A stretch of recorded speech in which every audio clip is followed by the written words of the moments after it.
दोस्तों, हमारे छत्तीसगढ़ी गाने देखने और सुनने के लिए YouTube चैनल को सब्सक्राइब करें और नए अपडेट जानने के लिए बेल आइकन को क्लिक करें।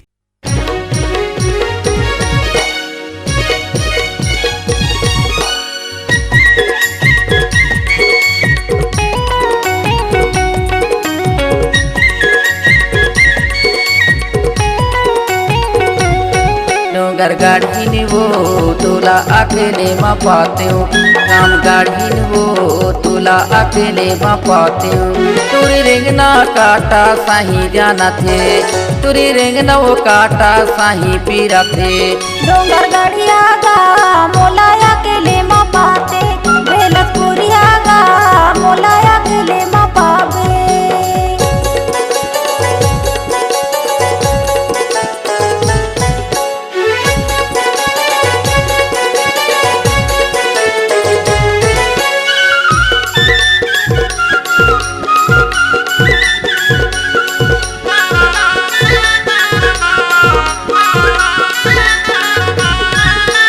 जावंती घोरी चाड़ा बाजार कॉलेज वाले लड़की लाऊंगो, तोरले मोला बानी नहीं है ऊंचा सिंदल पहना हूँ।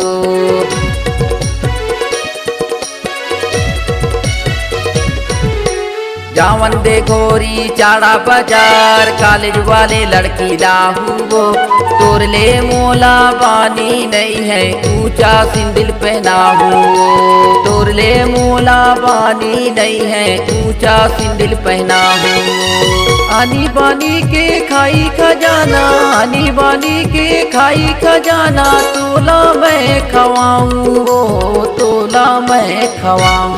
डोंगर गढ़िया गा मोला अकेले मा पाते, बेलसपुरिया गा मोला अकेले मा पावे।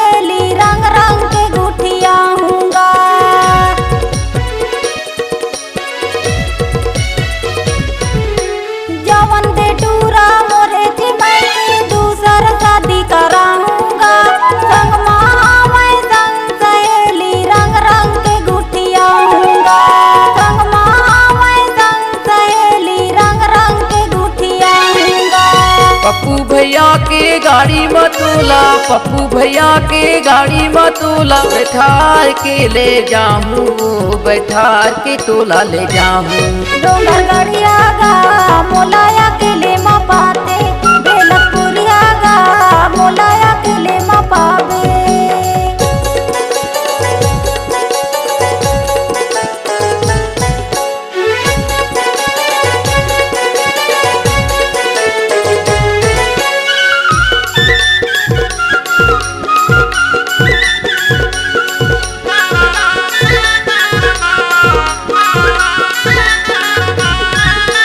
झंझा बेटूरी तोर मैके मोरे ते सुरताया ही वो, मैके मजा के का गुठिया बेरोएला पर जाही वो।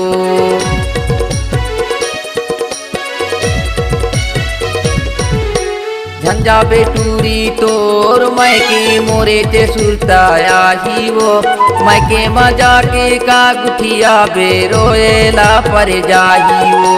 मैके मजा के का गुठिया बेरोएला पर जाही वो। आनी बानी के माला मुदरी, आनी बानी के माला मुदरी, तोला मैं पहनाऊँ तोला मैं पहनाऊँ।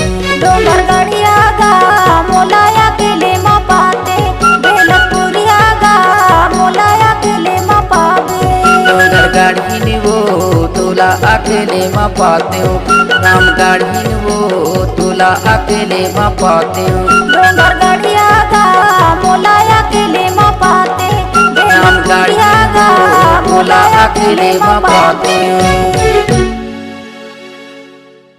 छत्तीसगढ़ी सांस्कृतिक लोककला मंच ग्राम बौना कथरिया टोला की शानदार प्रस्तुति।